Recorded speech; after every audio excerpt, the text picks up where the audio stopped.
एक संस्कृत अखिल भारतीय संस्कृत परिषद के तत्वावधान में आयोजित ये विद्वत गोष्ठी में सारस्वत अतिथि के रूप में प्रोफेसर उमा रानी त्रिपाठी जी, जो कि पूर्व विभागाध्यक्ष काशी विद्यापीठ महात्मा गांधी काशी विद्यापीठ में रहे हैं, और हमारे संस्कृत भाषा विभाग के विभागाध्यक्ष महोदय डॉक्टर अभिमन्यु सिंह जी, एवं इस मंच पर डॉक्टर ऋषि सिंह जी, डॉक्टर शोभाराम दुबे जी, और अभी मैम आई हैं नवयुग से, तब हम सबका स्वागत करते हैं। और इस संगोष्ठी का मेरा विषय जो है वो संस्कृत में समाज की उपयोगिता या समाज का क्या प्रभाव है, इस विषय को लेकर के मैं आज इसको प्रस्तुत करूँगा।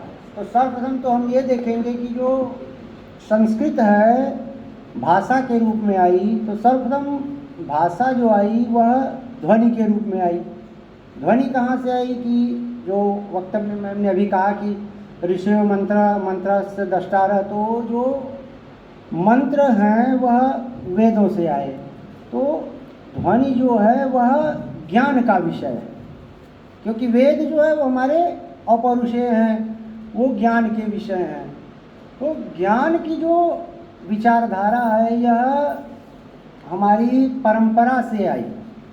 इसका पाश्चात्य विद्वानों ने बहुत शोध करने का प्रयास किया कि इसका काल निर्धारण किया जाए, संस्कृत कब आई उसके इतिहास को लिखा जाए, लेकिन उन लोगों में ही यह मतभेद हो गया, कोई समय निर्धारित नहीं कर पाया। तो कहने का ये अभिप्राय है कि जो संस्कृत है यह देववाणी के रूप में सबसे प्राचीन भाषा है इस संपूर्ण जगत पर। ये एक स्वीकार्य तथ्य है, इसको कोई नकार नहीं सकता। अब इसको हम करेंगे कि भाई संस्कृत जो है वह कैसे समाज में व्याप्त हो। समाज में व्याप्त होने का मतलब पहले तो भाई पठन पाठन अध्यापन में एक आएगा भाव, उसके बाद समाज कैसे सुसंस्कृत हो, सभ्यतावान हो, इसको भी हमें लेकर चलना पड़ेगा। तो वो जो पक्ष है वह हमारे स्मृतियों में, धर्मसूत्रों में आदि, अभी संस्कार पर इतना बड़ा 3 त्रिदिवसीय गोष्ठी हुई, उसका मुख्य बिंदु ही संस्कार थे। तो ये जो भाव है यह संस्कृत भाषा से ही आता है। संस्कृत भाषा की व्यापकता की मैंने चर्चा की गई, उसमें तो सभी शास्त्रों का समन्वय है। तो उस संस्कृत भाषा को लेकर के इस समाज में क्या उसका प्रभाव है, इसको लेकर के एक छोटा सा शोध पत्र हमने बनाया है, उसको हम बताएंगे। तो जो सबसे पहले कहते हैं भाई, जो अभी कहा गया कि संस्कृतम नाम दैवी वागान व्याख्याता, तो ये जो देवताओं के द्वारा जो बोली गई भाषाएं हैं उसको ऋषियों ने अनुसरण किया, ये आता है।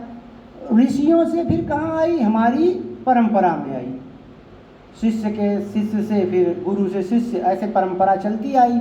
और फिर उसका बाद में प्रकाशन और जो पांडुलिपियों के रूप में कुछ संकलन हो गया, वो हमारी ज्ञान धारा में आई। तो ज्ञान परंपरा हमारी चलती रही।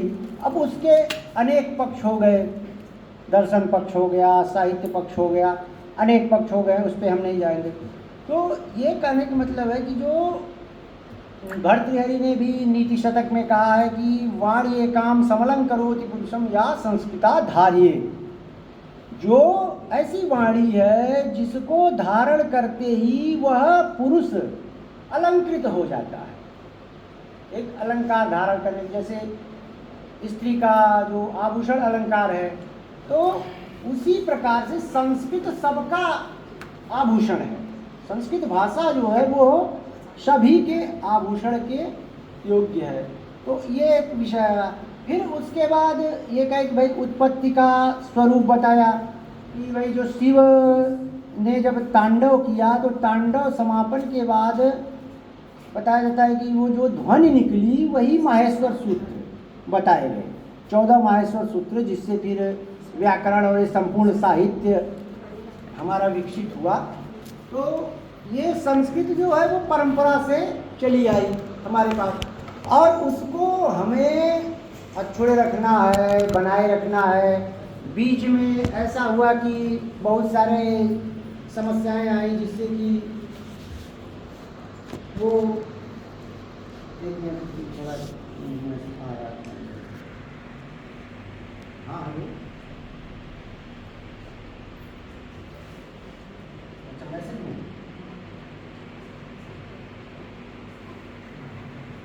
ठीक। तो ये जो धारणा है वह आई, और उसके बाद वैश्विक स्तर पे कहें कि भाई जो अनेक भाषाएं हैं, जर्मन है, फ्रेंच है, हाँ अरबी फारसी जो लैंग्वेज है, ये सब भाषाएं जो है उसको कहते हैं भाई जो भी हमारे आचार्य रहे उनके द्वारा, या ब्रिटिश विद्वान जैसे गेटे, मैक्स मूलर, जिनका भी नाम आता है, वेबर आदि जिनका भी नाम आता है, उन्होंने संस्कृत को पढ़ करके और फिर अपने भाषा में वहाँ संस्कृत का प्रचार प्रसार कराया।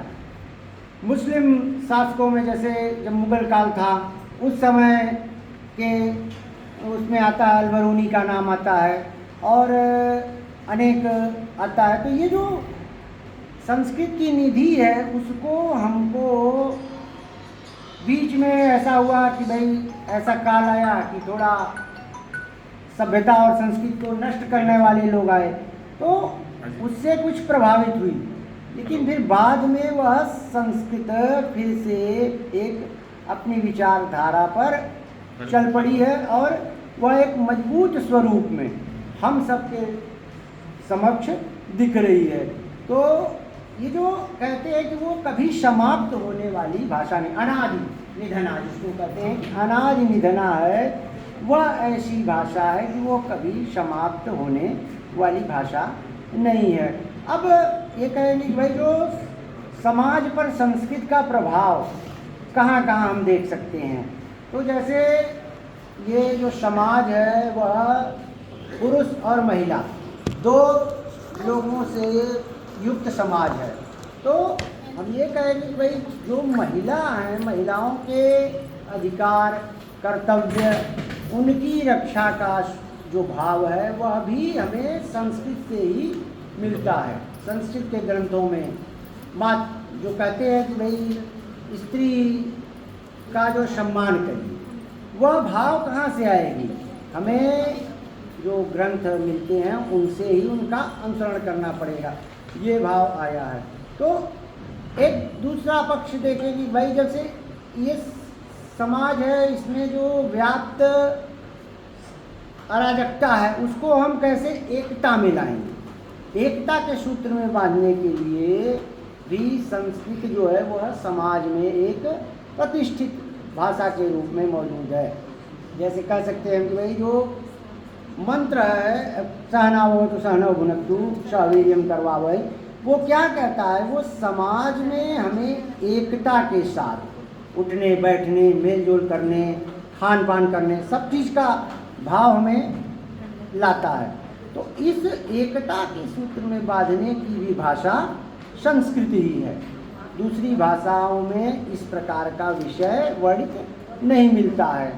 उसके पश्चात हम देखेंगे कि भाई जो व्यक्तिगत या सामूहिक जो हमारे आचार हैं, व्यवहार हैं, उनके उत्तरदायित्व का निर्वहन करने के लिए हमें कहाँ से प्रेरणा मिलेंगी, ये भी हमें जानना चाहिए। तो वो सब भी हमें याज्ञवल्क्य स्मृति है, मनुस्मृति है, उनमें जो वर्णित व्यवस्था है उसके अनुसार हमें अनुसरण करना होगा, उसके अनुसार हमें कार्य करने होंगे। तो हम समाज में और व्यवहारिक पक्ष दोनों को लेकर के संतुलन बना करके चल सकते हैं। ये दूसरा पक्ष हुआ समाज और व्यवहारिक। उसके बाद वर्णाश्रम व्यवस्था जिसको कहते हैं कि भाई जो चातुर्वर्णमय सिस्टम कहा गया है, तो इसमें थोड़ा विवाद कभी किया जाता है कि जैसे ब्राह्मण, क्षत्रिय, वैश्य, शूद्र जो हैं उसमें कार्य का जो निर्धारण है वह कैसे हुआ, तो इसमें जो भाई जैसा जिसका कार्य था उस हिसाब से कार्य निर्धारण हुआ।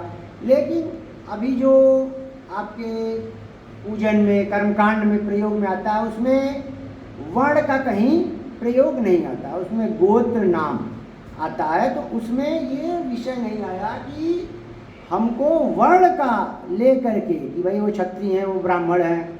तो इससे भी क्या रहेगा कि समाज में समरसता का भाव व्याप्त रहेगा। तो एक स्वरूप ये भी आया।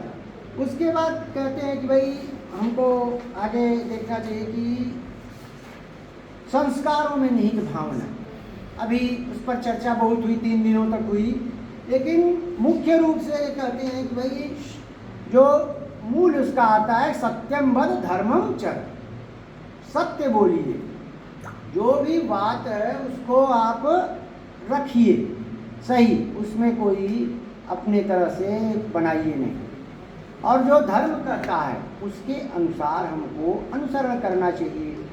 अपना कार्य कर्तव्य नैतिक मूल्य उत्तरदायित्व जो भी हैं उसके निर्वहन करने चाहिए। तो समाज में कैसे जाएगा, संस्कृत में जो विषय वर्णित है उसको हमको अपने छात्रों को पढ़ाएंगे तो अपने घर परिवार में बताएंगे। तो इससे ये समाज में एक उस विषय की व्यापकता बढ़ेगी। तो एक ये आया विषय संस्कारों में भावना जो आएगी।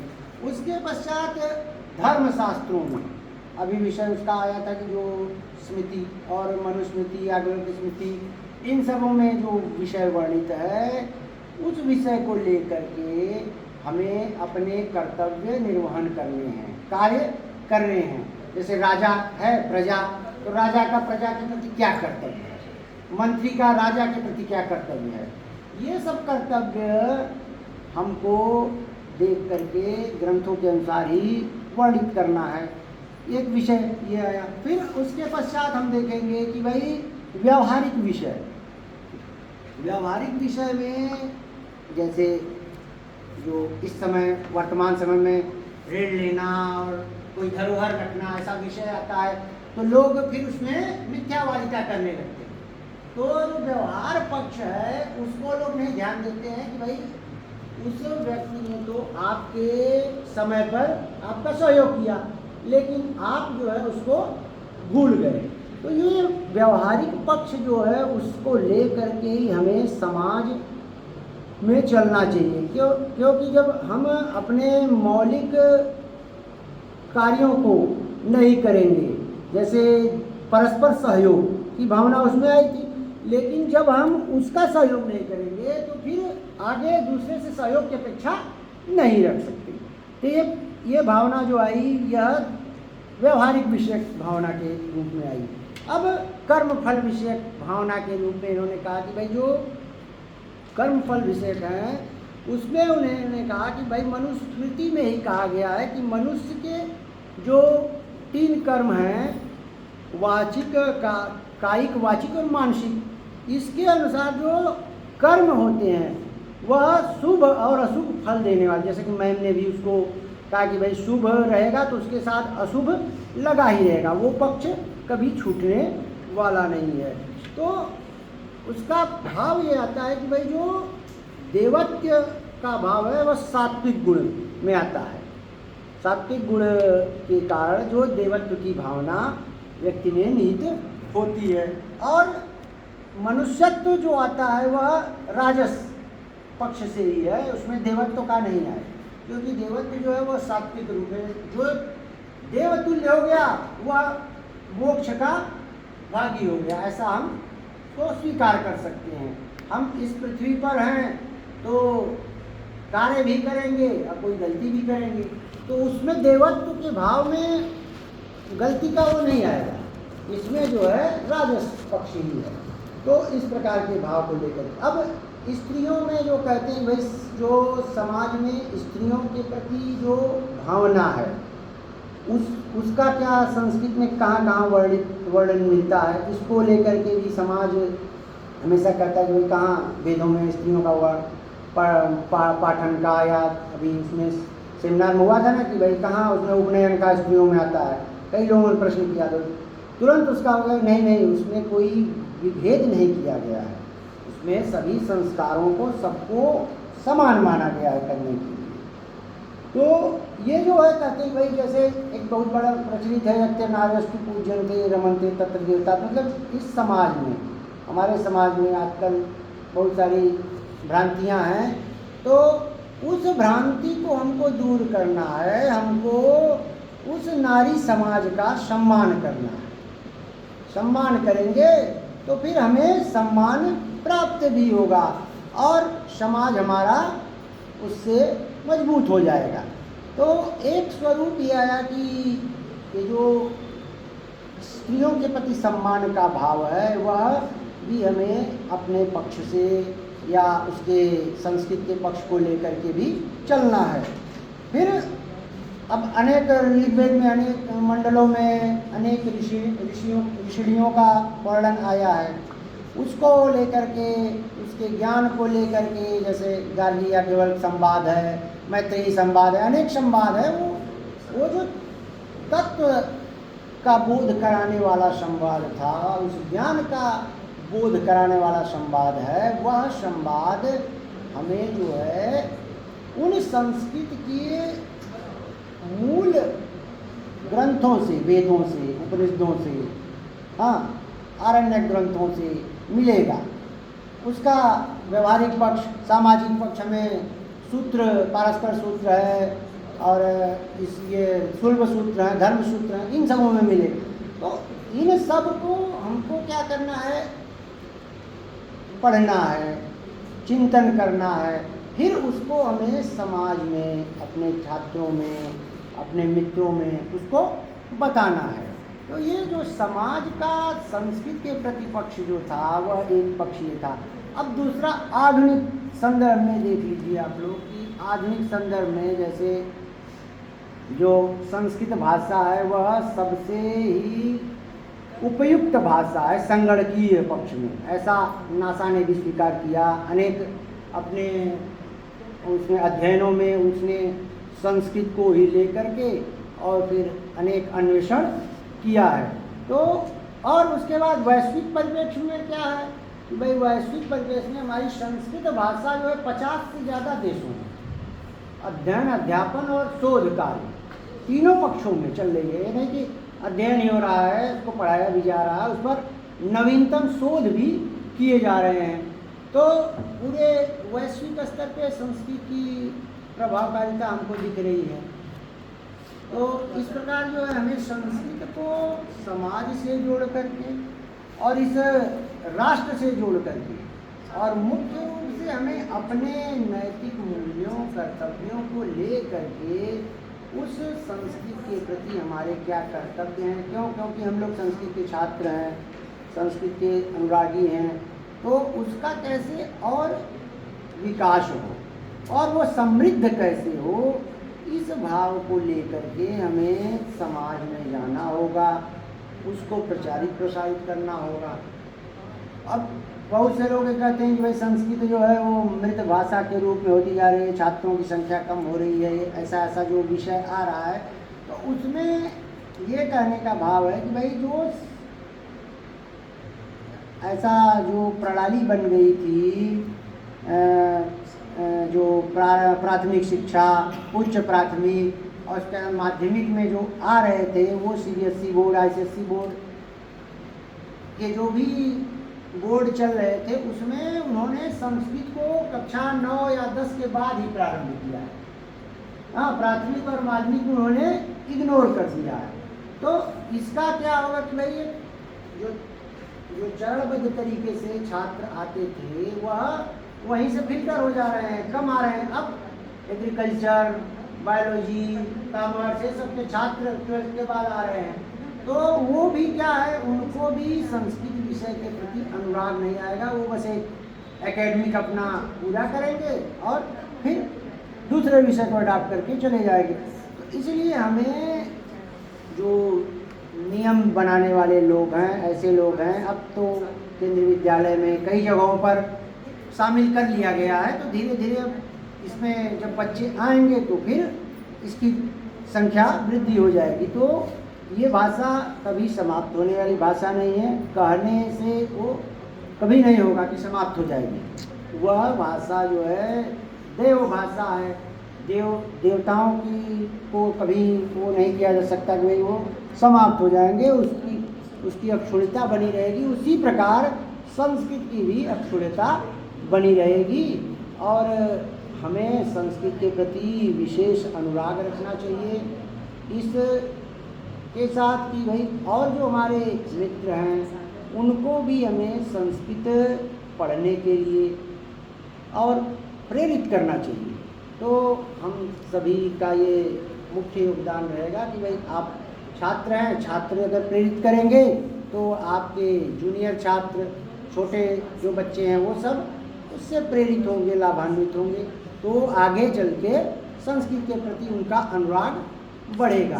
तो आज हम इस विषय पर संस्कृत के प्रति जो समाज में जो प्रभाव था, इसको हमने अपने कुछ बिंदुओं के माध्यम से अपना विषय रखा। तो इसी के साथ मैं अपने वाणी को विराम देता हूँ।